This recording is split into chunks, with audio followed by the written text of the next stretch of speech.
Mesdames, Mesdemoiselles, Messieurs les cadavres, ainsi que tous les habitants du cimetière, bonsoir. L'actualité est fournie ce soir.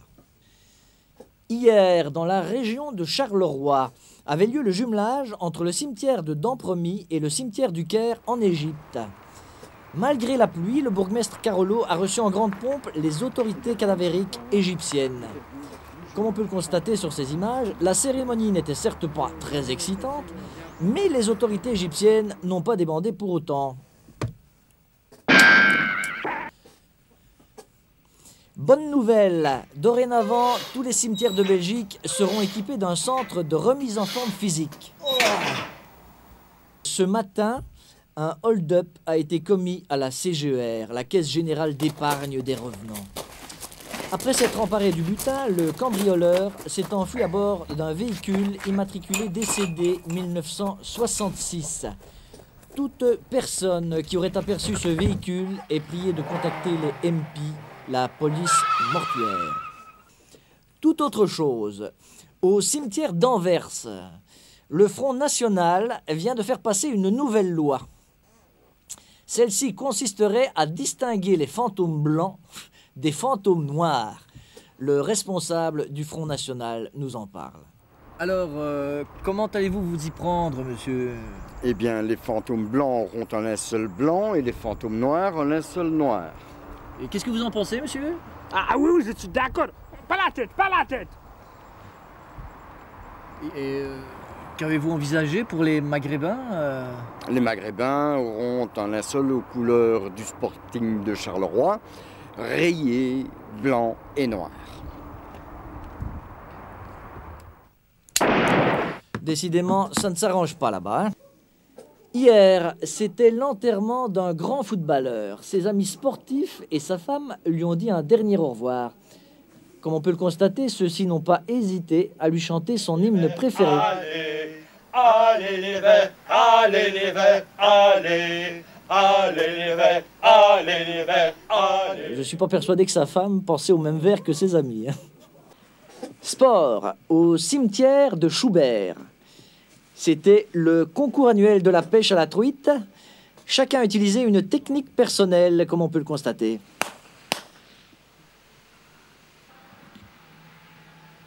Le favori, Giulio Lastico, a malheureusement été déclassé. Il utilisait des hameçons non réglementaires.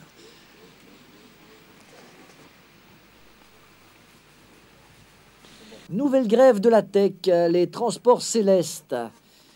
Depuis lundi, des grévistes bloquent les portes qui donnent accès au paradis. Comme on peut le constater sur ces images, les voies du ciel sont toujours impénétrables. On en a marre, on en a marre, on Oh, vos gueules un petit peu, hein, les gars. Silence, on ne s'entend plus parler ici. Silence, je vous dis, hein. J'entends plus, hein.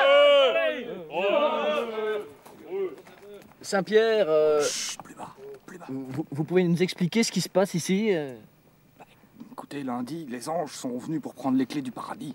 Et moi, j'ai pas voulu leur donner. Mon boulot, c'est normal. Alors, ils m'ont frappé. Regardez, j'ai un œil au beurre noir maintenant, voyez? Mais ça, je peux pas laisser passer, hein. Je suis obligé de dire ça à Jésus. Oh, ça va, mon sabot. Tu vas arrêter, hein. Regardez, regardez, c'est lui le meneur, vous voyez? Oh, tu vas encore en prendre une sur la tronche. Qui êtes-vous, monsieur? Oh, je suis l'ange d'Orazia. Je représente le SAS. Le quoi? Le SAS, le syndicat socialiste des anges. Et je leur dirai bien haut hein, qu'on continuera la grève hein, jusqu'à la fin. Hein, parce que... On peut savoir pourquoi vous faites grève, monsieur? Parce que nous voulons l'égalité des sexes. Hein, et qu'on en a marre qu'on nous prenne pour des gens nuques là. Hein, et qu'on fera la grève jusqu'au bout, voilà. On en a rien à foutre de ta grève, trop de cul. Oui, qui a dit ça? Bah c'est nous autres, hein. Bah, c'est vrai, ça, sous prétexte qu'ils veulent l'égalité des sexes, voilà qu'on doit faire la queue, nous, ici. Ouais, c'est pas parce qu'on fait la queue qu'il faut jouer avec le couillard. Ouais, c'est vrai. Ouais, c'est bon. Cette grève tombe bien mal pour Dieu. Juste 15 jours avant les élections célestes, cela pourrait influencer le vote des électeurs samedi prochain et Satan, le petit malin, pourrait profiter de la situation.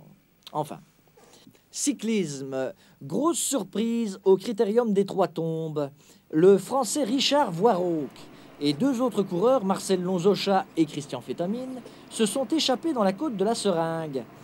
Le favori Raimondo Gemundo, qui s'était lancé à leur poursuite, a été malheureusement obligé d'abandonner après avoir crevé pour la deuxième fois. Allez, viens, ça va aller, on va prendre courage.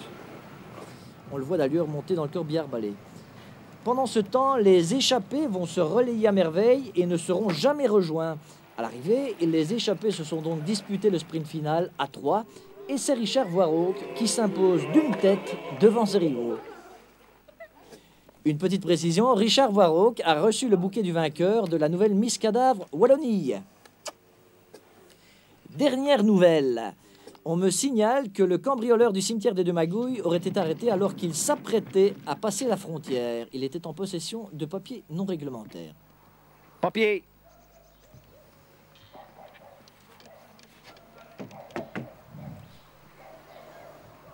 On me signale à l'instant que le cambrioleur a été arrêté par l'agent 444719.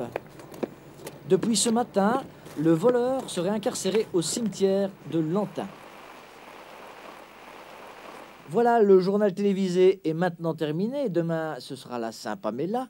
Comme dit le dicton, à la Saint-Pamela, n'oublie pas de regonfler tes Wonderbras. Mesdames, mesdemoiselles, messieurs les cadavres, bonsoir.